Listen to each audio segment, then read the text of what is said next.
Halo teman-teman, apa kabar semuanya? Semoga teman-teman selalu berada dalam keadaan sehat walafiat dan selalu berada dalam lindungannya ya. Amin ya robbal alamin. Jumpa lagi dengan channel saya Jamie Swilo. Sekedar teman-teman ketahui bahwa channel saya ini sudah memiliki subscriber 10.000 lebih. Bukan main. Dari yang awalnya hanya beberapa ekor, sekarang sudah melebihi 10.000 lebih subscriber. Nah itu kenapa? Itu berkat dukungan teman-teman semuanya. Nah untuk membalasnya, saya akan menampilkan video-video parodi khas saya. Semoga teman-teman terhibur dengan video parodi dari saya ya. Dan di video ini saya akan ngobrol dengan tokoh-tokoh politik Indonesia seperti Abah Anies, Ibu Megawati Soekarno Putri, Pak Mahfud MD, Said Didu, Rocky Gerung, termasuk Roy Panci, termasuk Roy Suryo. Nah nanti di ujung video saya akan ngobrol dengan Roy Suryo. Bagaimana keseruan videonya? Untuk itu mari kita sama-sama saksikan. Let's go. Assalamualaikum, selamat pagi. Waalaikumsalam warahmatullahi wabarakatuh. Pagi juga, Bah. Wah, kelihatannya Abah segar sekali nih. Ada apa, Bah? Sedang di mana itu? Saat ini saya sedang reuni. Oh, sedang reunian. Asik dong. Coba ceritain dikit dong, sama siapa aja di situ, Abah? Nah, kami ini ditinggalkan di hotel, satu kamar berdua. Sekamar sama siapa? Nah, entah gimana panitia itu mengatur saya satu kamarnya itu dengan Pak Prabowo. Mantap dong kalau kayak gitu. Sekamar sama Pak Prabowo. Wah, keren sekali, Abah. Coba spill dikit dong Pak Prabowo-nya. Nih. Selamat pagi Mas Anies. Selamat pagi Pak Prabowo.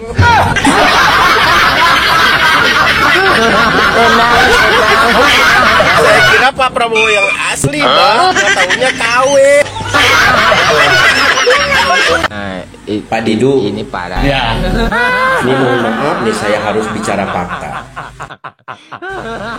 Saya perhatiin setelah Bapak dipecat jadi komisaris BUMN, semenjak itu omongan Bapak tuh udah nggak kekontrol lagi. Ini parah nih. Bahkan di setiap kesempatan Bapak tuh selalu menyerang Pak Jokowi secara membabi buta, baik itu ke Pak Jokowi maupun keluarganya. Nah, dengan Bapak seperti itu, Bapak bersama teman-teman Bapak tuh kelihatan bodoh, tahu nggak? Teman saya jangan saya dong. Ya sama aja, Bapak juga kelihatan bodoh. Bodoh-bodoh aja. Ingin nangis saya tadi melihat. Ya udah, kalau mau nangis nangis aja. A few moments later. Aja mengambil kebijakan dia. Ratusan ribu rakyat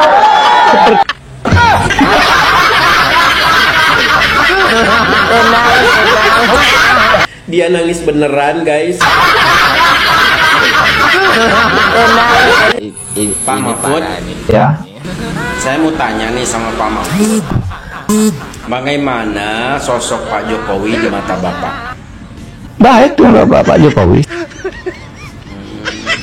Nah, akhir-akhir ini kan Pak Mahfud vokal banget tuh mengkritik kebijakan Pak Jokowi semasa Pak Jokowi menjabat kemarin. Nah itu Pak Jokowi pernah balas nggak sih? Nggak pernah melihat Pak Jokowi itu berbicara bahwa enggak itu nggak benar ini, nggak pernah. Oh nggak pernah ya Pak? Nggak pernah. Bantahan-bantahan seperti itu yang mengarah ke saya nggak ada. Sampai hari ini?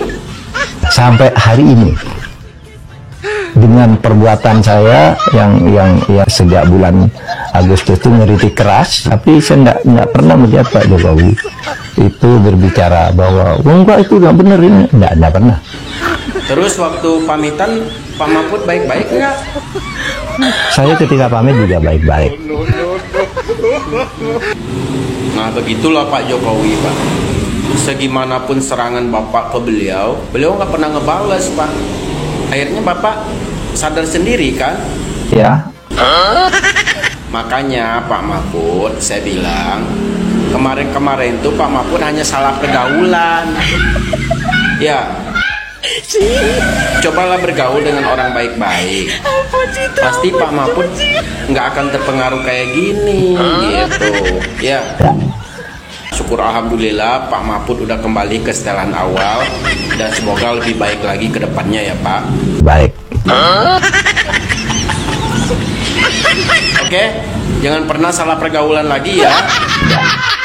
Kalau Bapak mau ngambil hati masyarakat, pinter-pinterlah mencari pergaulan. Ya.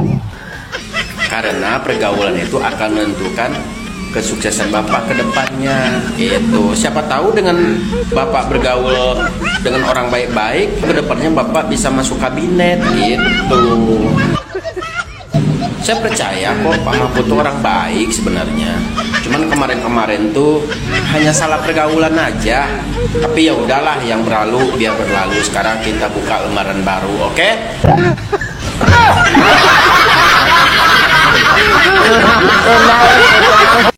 Nah, ini parah. Bu Mega. Gini Bu, selama ini kan kita hanya ngobrol-ngobrol nggak karuan. Gitu. Tapi kali ini saya mau minta duit ah. Ini parah. Saya mau minta duit ah. Lu kamu kok mata duitan banget? Bukannya saya mata duitan Ibu, tapi saya tuh bener-bener butuh duit untuk modal jualan bakso Bu. Gitu. Bisa kan Bu? Oke. Asik, terima kasih ya Bu. Hehe. Tapi ngomong-ngomong ada syaratnya nggak sih Bu?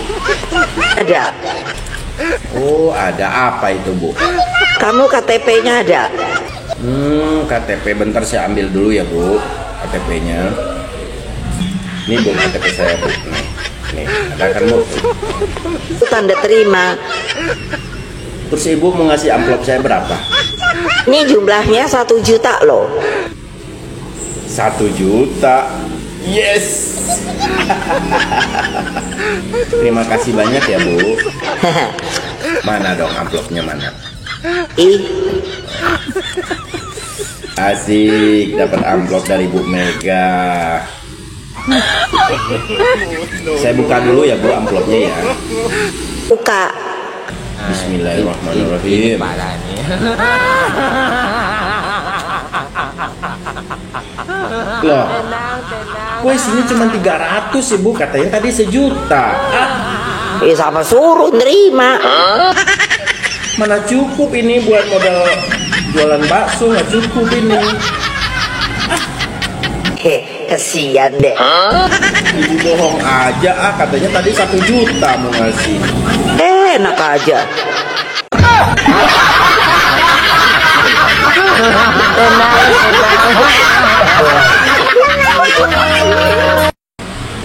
Bung Rocky, Ya, kita kan semua tahu bahwa belum lama ini Pak Prabowo sebagai Presiden Republik Indonesia telah membentuk kabinetnya. Bahkan beliau telah mengumumkan menteri-menterinya sebagai pembantu beliau untuk mengurus tugas negara dalam 5 tahun ke depan. Pendapat Bung Rocky? ini kabinet yang didesain untuk menghasilkan peradaban baru. Dan itu baru topnya, belum walknya. Oke. Terus? Prabowo ingin kasih kesan bahwa kabinet ini akan diurus secara konseptual. Oh jelas. Tapi saya perhatikan, oh ya, tapi itu pakar-pakar yang saya nggak tahu konsultannya dari mana dapatnya tuh kan. Ada pakar politik internasional si siapa namanya itu, Warni, iya itu, yang sebetulnya dia punya desain. Dulu saya belajar politik internasional tuh. Orang ini dia bagian dari satu mazhab yang disebut kaum realis. Ya.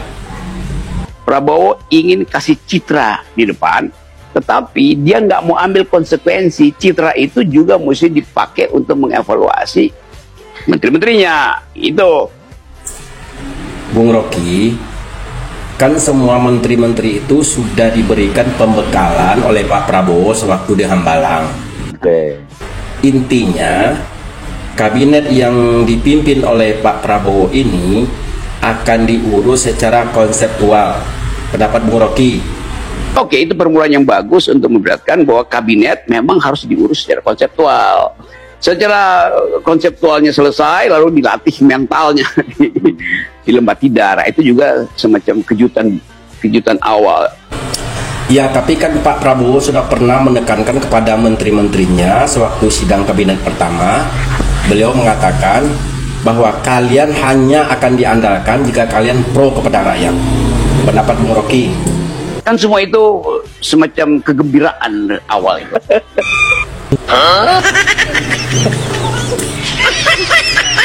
Kok begitu sih pendapat Bung Rocky? Pesimis banget. Didalilkan begituan, lalu orang mulai bicara, nih resonansinya kemana? Kan mesti langsung dituju aja, nama yang akan saya kejar ini. Kecuali yang ada di dalam Kimples. Jadi orang akhirnya lihat, apakah ini semacam tema aja, daftar isi doang, tapi babnya nggak ada. Emang apa dasarnya Bung Rocky ngomong gitu? Didasarkan pada permintaan lembaga survei. Kan lembaga survei bikin isu bahwa semua pihak yang terlibat di dalam Kimples itu mesti ada di situ. Jadi dipaksakan di dalam melting pot yang tidak cukup. Satu alasan adalah mengakomodasi kepentingan Presiden Jokowi, mengakomodasi partai-partai koalisi. Jadi bukan dalam satu desain akademis yang kuat kan. Yang sebetulnya dijanjikan akan ada second kabinet ahli, tapi yang adalah kumpulan ahli-ahli manipulasi di situ. Bukannya kabinet yang besar itu adalah untuk mengurus rakyat yang besar. Negara kita ini kan besar Bung Rocky, penduduknya juga banyak. Gimana tuh menurut pendapatnya? Oh iya, kabinet besar untuk rakyat besar, tapi kita juga mesti bayar lebih banyak hanya untuk bayar personil di situ kan. Jadi tidak terlihat semacam keseriusan untuk efisiensi itu. Dari awal kabinet ini boros secara politik dan boros secara anggaran. Wah, parah nih orang. Udah kita ganti tema aja. Oh iya. Sekarang saya mau nanya tentang IKN aja.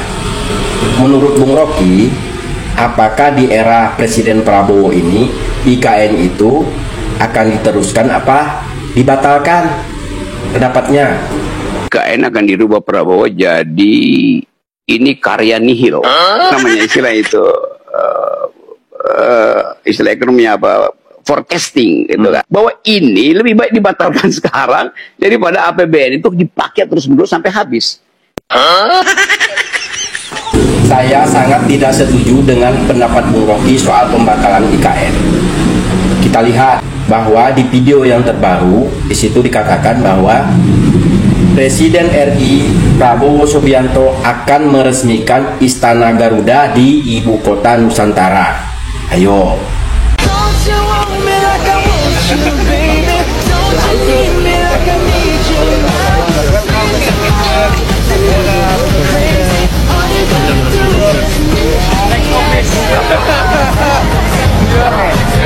Istana Garuda.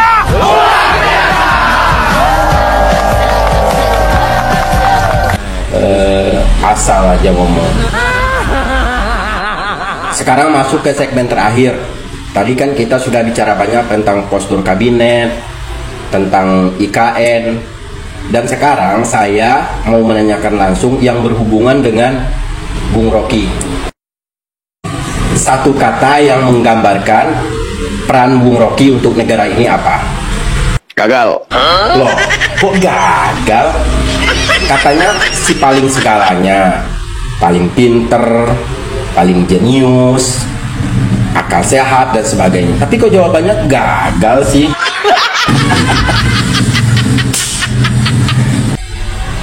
Oke. Tadi kan satu kata nih. Nah kalau dua kata gimana? Gagal beneran. Gagal beneran.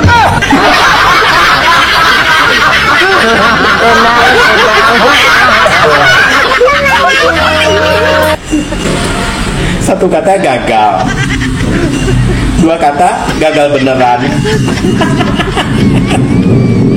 Pantesan Bu Broki nggak dipanggil sama Pak Prabowo untuk masuk kabinet. Belum apa-apa udah ngomong gagal.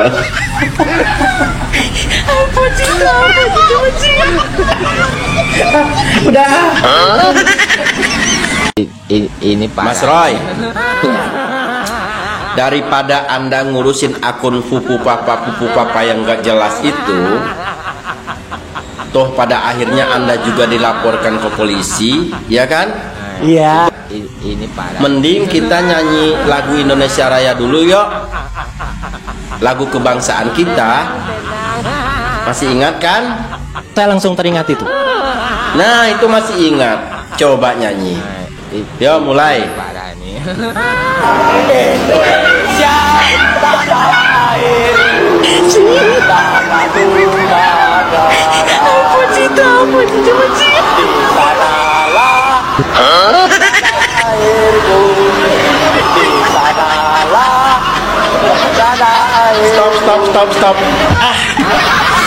Ayah, Anda nggak hafal. Nggak hafal liriknya. Ayah, orang Indonesia masa nggak tahu lagu kebangsaan sih? Sekarang saya mau nanya sama Anda. Kalau orang Indonesia nggak hafal dengan lagu kebangsaannya, itu namanya apa? Nah, itu Anda tahu. Berarti Anda adalah... Ya, betul.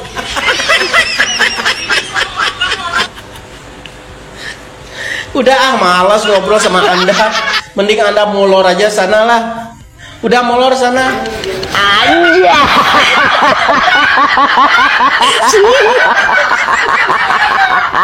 Apa cinta, apa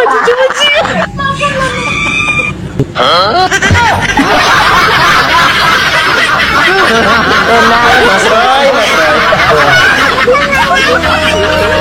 Nah, itu teman-teman video parodi dari saya. Semoga teman-teman sekalian terhibur ya. Dan jangan lupa jika ada kritik dan saran, tulis di kolom komentar ya. Nah, kalau ada permintaan-permintaan dari teman, misalkan mau ngobrol sama siapa, sama toko yang mana, nanti akan kita buatkan parodinya. Nah, untuk video kali ini kita cukupkan sampai di sini.